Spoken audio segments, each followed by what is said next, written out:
Sistem saraf dan hormon dalam mengatur fungsi saluran cerna. Tahukah kamu bahwa sistem pencernaan kita tidak hanya bekerja karena makanan masuk ke tubuh, tapi juga karena koordinasi antara sistem saraf dan hormon.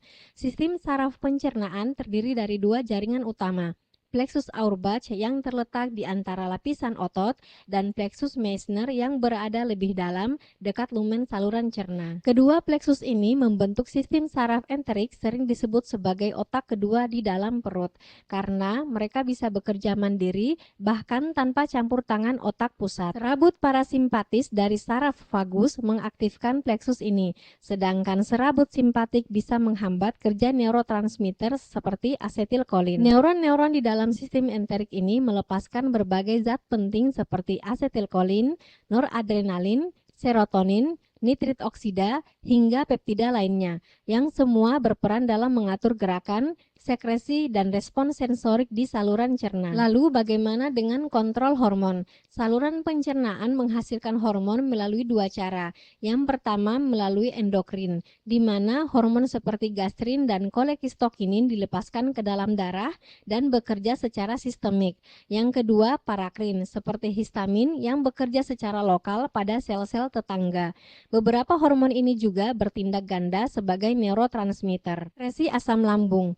Setiap hari lambung memproduksi sekitar 2,5 liter cairan lambung yang terdiri dari asam klorida yang diproduksi oleh sel parietal, pepsinogen oleh sel sif, dan faktor intrinsik yang penting untuk penyerapan vitamin B12. Agar tidak melukai diri sendiri, lambung juga memproduksi lendir dan bikarbonat untuk melindungi dindingnya dari asam yang kuat, di mana pH-nya kurang dari 1. Lapisan pelindung ini bisa terganggu oleh alkohol, empedu, atau obat NSAID. Di mana asam lambung disekresikan, pompa proton ion hidrogen kalium ATPase di sel parietal menukar ion kalium dengan hidrogen untuk mengeluarkan asam.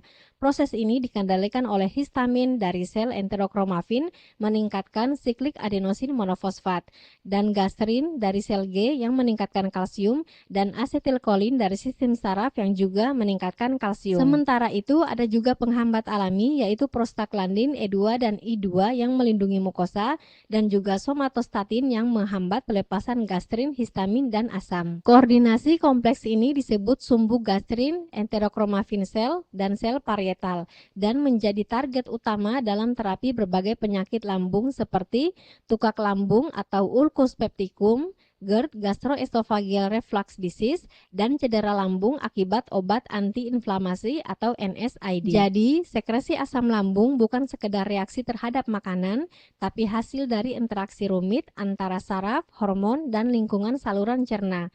Tubuh kita memiliki sistem yang sangat canggih untuk menjaga keseimbangan ini, karena jika terlalu banyak asam bisa berbahaya.